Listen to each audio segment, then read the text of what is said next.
शांति 18 जुलाई 2023 साकार मुरली। आज की मुरली के मुख्य पॉइंट्स। मीठे बच्चे, तुम इस रूहानी यूनिवर्सिटी में आए हो बुद्धू से बुद्धिवान बनने। बुद्धिवान अर्थात पवित्र। पवित्र बनने की पढ़ाई तुम अभी पढ़ते हो। वरदान, समाने और समेटने की शक्ति द्वारा एकाग्रता का अनुभव करने वाले सार स्वरूप भाव। देह के संबंधों व पदार्थों का बहुत बड़ा विस्तार है। सभी प्रकार के विस्तार को सार रूप में लाने के लिए समाने व समेटने की शक्ति चाहिए। सर्व प्रकार के विस्तार को एक बिंदु में समा दो। मैं भी बिंदु, बाप भी बिंदु। एक बाप बिंदु में सारा संसार समाया हुआ है। तो बिंदु रूप अर्थात सार स्वरूप बनना माना एकाग्र होना। एकाग्रता के अभ्यास द्वारा सेकंड में जहाँ चाहो जब चाहो बुद्धि उसी स्थिति में स्थित हो जाए। स्लोगन, जो सदा रूहानियत की स्थिति में रहते वही रूहानी गुलाब है। सुनेंगे ईश्वरीय महावाक्यों को विस्तार से। मीठे बच्चे, तुम इस रूहानी यूनिवर्सिटी में आए हो बुद्धू से बुद्धिवान बनने। बुद्धिवान अर्थात पवित्र। पवित्र बनने की पढ़ाई तुम अभी पढ़ते हो।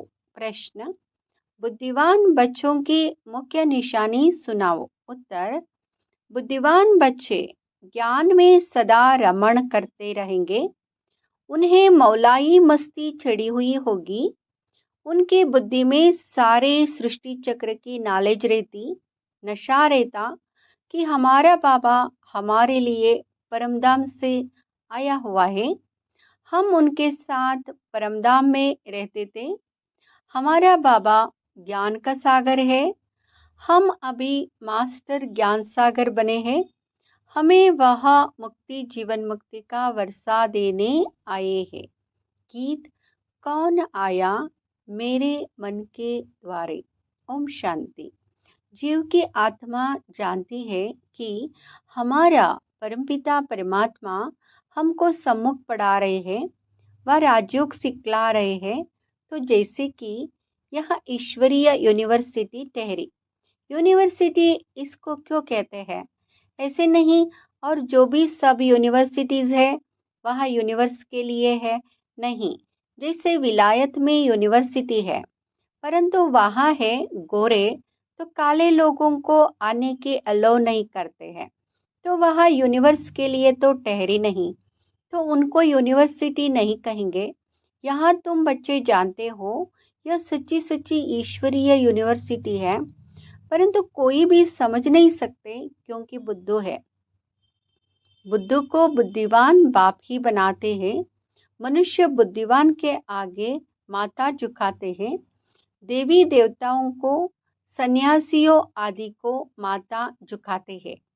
सन्यासी पवित्र है तो जरूर बुद्धिवान ठहरे। पवित्रता को अच्छा मानते हैं। यह विकार ही मनुष्य को हैरान करते हैं। इसलिए पवित्र रहने वाले सन्यासियों को गृहस्थी लोग बुद्धिवान समझते हैं और उनके चरणों में झुकते हैं। बस सन्यासी लिबास देखा और झट माथा झुकाएंगे। अभी तो उन्होंने मान कम हो गया है, इसलिए संभाल कर कदम उठाते हैं। आगे तो सन्यासियों को देख झट ऑफर करते थे, स्वामी जी हमारे घर पर चलो। अभी तो टू मच हो गए हैं और तमोप्रधान बन पड़े हैं, इसलिए जो बहुत नामी ग्रामी है उनका ही मान होता है। बड़े आदमी भी उनको माथा झुकाते हैं। क्यों? पढ़े लिखे तो सन्यासियों से भी जास्ती है, परंतु वह पवित्र है। संन्यास किया है, इसलिए बुद्धिवान माने जाते हैं। अभी तुम बुद्धिवान बनते हो। तुम अभी रचयिता और रचना के आदि मध्य अंत को जानते हो, परंतु तुम्हारे में भी सभी को इतना नशा नहीं है। नशा चढ़ने में भी टाइम बहुत लगता है। पूरा नशा तो अंत में ही रहता है। अभी जितना जितना तुम पुरुषार्थ करते हो उतना नशा चढ़ता जाता है, परंतु यह याद रहना चाहिए, हम आत्माओं का बाप परमात्मा आया हुआ है, हमको पढ़ा रहे हैं विश्व का मालिक बनाने। तो पुरुषार्थ करने की शुभ चिंता होनी चाहिए। सभी को वह चिंता नहीं रहती। यहाँ सुनते समय नशा चढ़ा, यहाँ से बाहर निकला और खेल खलास। नंबरवार है ना। हम आत्माओं का बाप आया है, हम उनके पास परमधाम में रहते थे, ऐसे और कोई नहीं समझते हैं। साधु सन्यासी आदि पवित्र है, तुम्हारे में भी नंबरवार है। सभी को यह निश्चय नहीं बैठा है कि हमारा परमपिता परमात्मा ज्ञान का सागर है, जीवन मुक्ति दाता है, जो हमको स्वर्ग का मालिक बनाते। यहाँ से बाहर निकला तो भूल जाते हैं। नहीं तो तुम बच्चों को कितना खुशी रहनी चाहिए। मैंने भी इस तन का आधार लिया है, नहीं तो राजयोग कैसे सिखलाओ। मुझे अपना शरीर नहीं है। मंदिरों में देखेंगे तो सबको अपना शरीर है। मैं तो अशरीरी हूँ और सभी को आकारी और साकारी शरीर मिला हुआ है। मेरा शरीर नहीं है। सोमनाथ का मंदिर है अथवा शिव के मंदिर में जहाँ भी जाओ वहाँ निराकारी रूप है। सिर्फ नाम भिन्न भिन्न रख दिए हैं।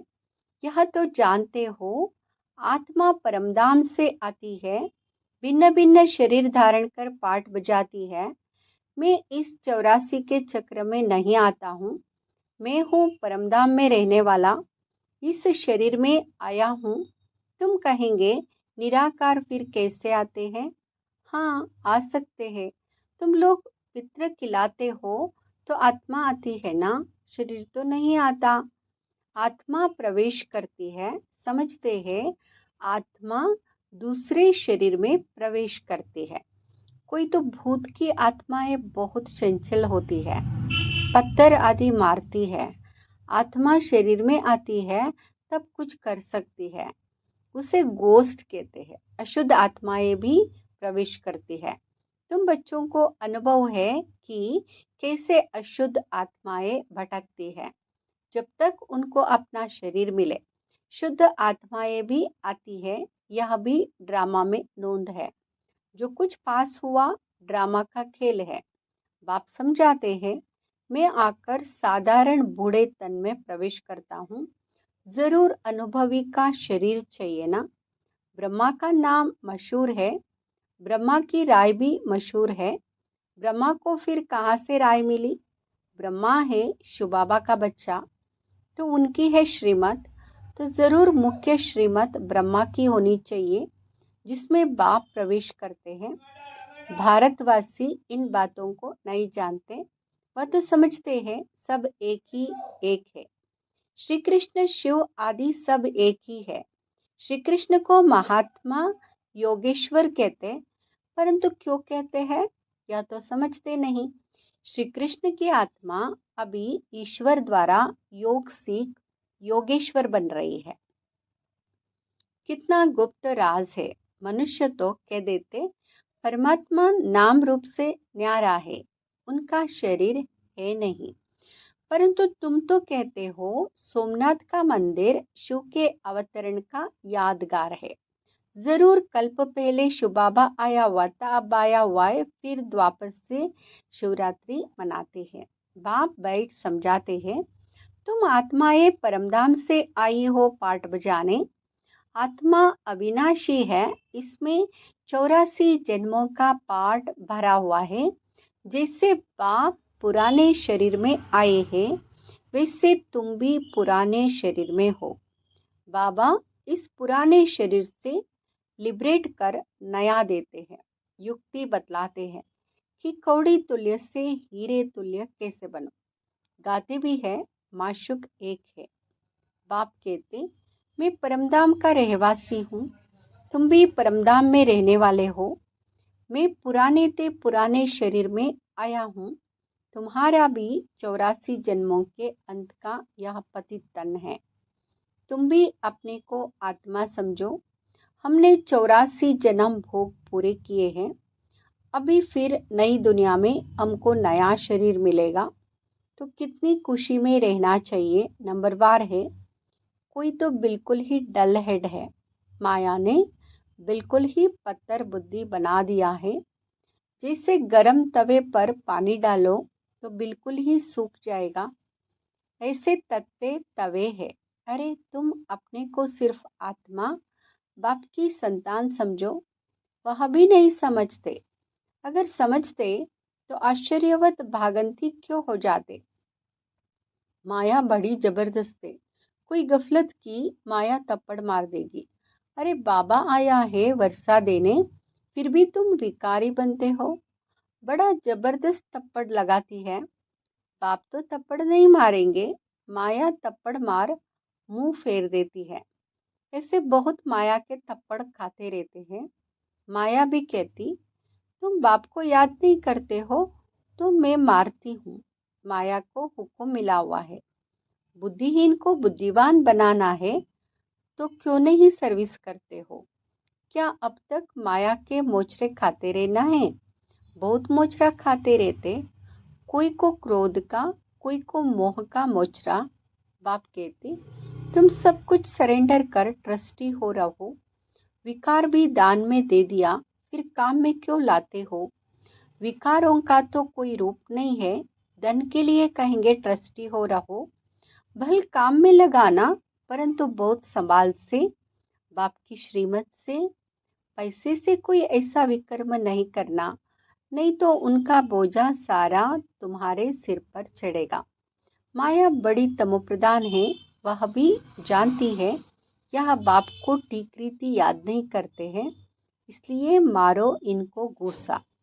माया कहती है, अगर बाप और वर्षे को याद नहीं करेंगे तो मैं थप्पड़ मार दूंगी। बहुत बच्चे लिखते भी है, बाबा माया ने थप्पड़ मार दिया। बाबा भी लिखते हैं, हाँ बच्चे, माया को हुक्म मिला हुआ है, खूब थप्पड़ मारो, क्योंकि तुम मेरा बनते नहीं हो। तुमको सदा सुखी बनाने आया हूँ, तो भी तुम बच्चे याद नहीं करते हो। ये भी बड़ा सहज, परंतु टाइम लगता है। नहीं तो बाप और वर्षे को याद कर खुशी का पारा छिड़ जाना चाहिए। आखिर में याद करते करते जुझकी आए, बस हम बाबा के पास चला जाता हूँ, फिर आ जाऊंगा स्वर्ग में, एकदम जैसे मोलाई बन चले जाएंगे। अच्छा, यह तो कोई नहीं जानते हैं। आत्मा आशिक है परमपिता परमात्मा की। सच्चे सच्चे आशिक तुम हो। आधा कल्प तुम आशिक बन माशुक को खूब याद करते हो, परंतु यह जानते नहीं कि आत्मा परमात्मा पर आशिक होती है। वह तो कह देते, आत्मा सो परमात्मा, परमात्मा सो आत्मा। यहाँ तो बहुत फर्क है। तुम जानते हो परमात्मा है माशुक, वह पवित्र सोल हमको कितना खूबसूरत बनाती है। हम आत्मा गंदी बनने से जवर भी गंदे बन पड़े हैं। बाबा आए हैं फिर गोरा बनाने, फिर शरीर भी गोल्डन एजड मिलेगा। खाद सोने में डालते हैं ना। अब देखो, यह मंदिर है आदिदेव का, उनका नाम कोई ने महावीर रख दिया, अर्थ कुछ नहीं जानते। हनुमान को भी महावीर कह देते। अब कहाँ हनुमान, कहाँ फिर आदिदेव को भी महावीर कह देते। जैनी महाराज मुनि ने जो कुछ कहा वह चल पड़ा। आजकल तो रिद्धि सिद्धि भी बहुत हो पड़ी है। यह बाबा सबको जानते हैं, बहुत मेहनत करते, हाथ से केसर निकालते हैं, मनुष्य समझते हैं बस कमाल है, जेट फॉलोअर्स बन जाते हैं। रिद्धि सिद्धि वालों के तो ढेर फॉलोअर्स है। यहाँ तो वह बात नहीं है। बाबा कहते, मैं 5000 वर्ष पहले मुआफिक आया हूँ, ऐसे कोई कह ना सके। बच्चे कहते हैं, बाबा 5000 वर्ष पहले हम आए थे, आपसे स्वर्ग का वर्षा पाया था। अब फिर परमपिता परमात्मा शिव के बच्चे आकर बने हैं इस ब्रह्मा द्वारा। दुनिया है कलयुग में ब्राह्मण कहाँ से आए? ब्राह्मण तो संगम पर चाहिए, पैर और चोटी संगम हुआ ना। शूद्र और ब्राह्मण का संगम, शूद्र से फिर ब्राह्मण बनते हैं। ये 84 का चक्र तो कोई नहीं जानते, तुम जानते हो।